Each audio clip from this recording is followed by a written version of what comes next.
Halo teman-teman, nama saya Arsa. Pada video kali ini saya akan menjelaskan analogi OSI layer dalam kehidupan sehari-hari. Nah, yang pertama-tama ini saya akan menjelaskan apa itu OSI layer. OSI layer ini merupakan sebuah model jaringan yang dikembangkan oleh Badan Internasional Organization for Standardization di Eropa pada tahun 1977. OSI layer ini memiliki 7 layer.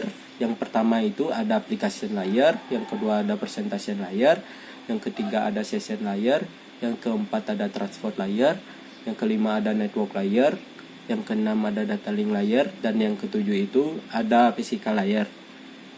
Nah, kita langsung saja ya teman-teman ya ke analoginya. Jadi di sini saya menganalogikan OSI layer itu ke dalam pesawat terbang. Nah, untuk aplikasi layarnya, saya menganalogikan di sini penumpang pesawat itu membutuhkan tiket pesawat agar bisa naik pesawat dengan cara mendatangi travel atau membooking online di internet. Sedangkan pengertian dari aplikasi layar di sini adalah tahap ini berhubungan langsung dengan pengguna. Aplikasi layar ini merupakan prosedur penyambung komunikasi dari perangkat. Artinya, aplikasi layar adalah penghubung antara perangkat dan sistem komunikasi. Nah, untuk yang kedua itu ada presentasi layar. Di sini saya menganalogikan itu untuk mendapatkan tiket, penumpang itu harus membayar. Pengertian dari presentasi layar di sini adalah presentasi layar ini bertanggung jawab untuk mempersiapkan data agar bisa digunakan dalam program tertentu. Nah, yang ketiga ini ada session layar. Saya menganalogikan di sini penumpang naik pesawat dan dapat duduk sesuai dengan nomor bangku yang telah ada di tiket tersebut karena mempunyai tiket sebagai hak penumpang. Sedangkan pengertian dari session layer di sini itu mengirimkan data melalui pos-pos. Contohnya untuk mengirim 100 data sesuai layer bisa mengatur menempatkan pos setiap 10. Nah, jadi di sini itu session layer ini sudah ada datanya ya. Kalau di analogi di pesawat terbang ini, jadi penumpang itu sudah ada nomor kursi pada tiketnya.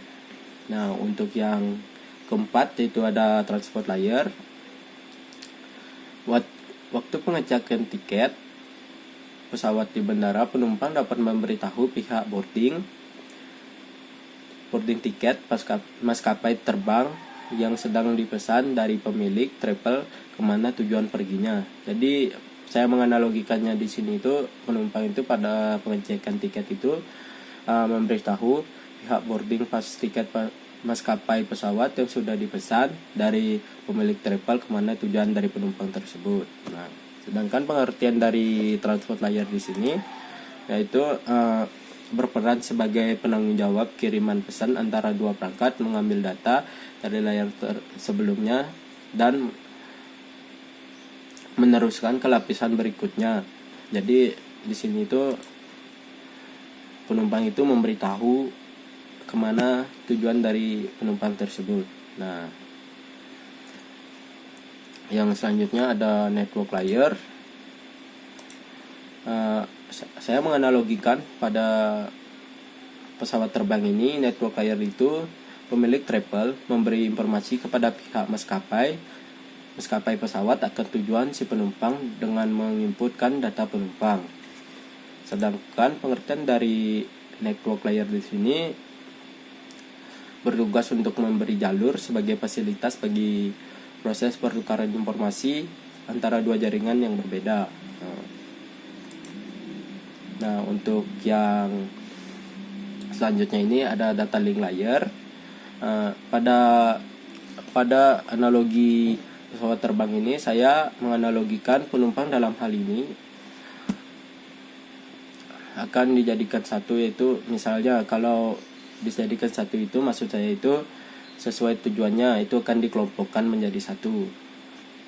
Nah, sedangkan pengertian dari data link layer di sini adalah penyalur informasi antar jaringan. Data link merupakan jalur komunikasi di dalam jaringan yang sama. Berarti itu sudah dikelompokkan ya. Misalnya penumpang ini tujuannya ke Singapura, itu sudah dikelompokkan. Jadi dalam pesawat itu semua tujuannya ke Singapura gitu. Yang terakhir ada physical layer. Di sini tuh pemilik travel harus mengetahui alamat tujuan penumpang agar penumpang itu dapat sampai pada tujuan dengan media pesawat terbang. Jadi di sini tuh penumpang itu sudah bisa istilahnya diantarkan lah. Sedangkan pengertian dari physical layer di sini adalah bertanggung jawab menjadi mentransmisikan data dalam bentuk bit stream. Physical layer mencakup segala piranti pertukaran informasi yang dimiliki oleh dua perangkat yang melakukannya, termasuk kabel dan tombol-tombol. Nah, jadi sekian penjelasan dari saya. Terima kasih.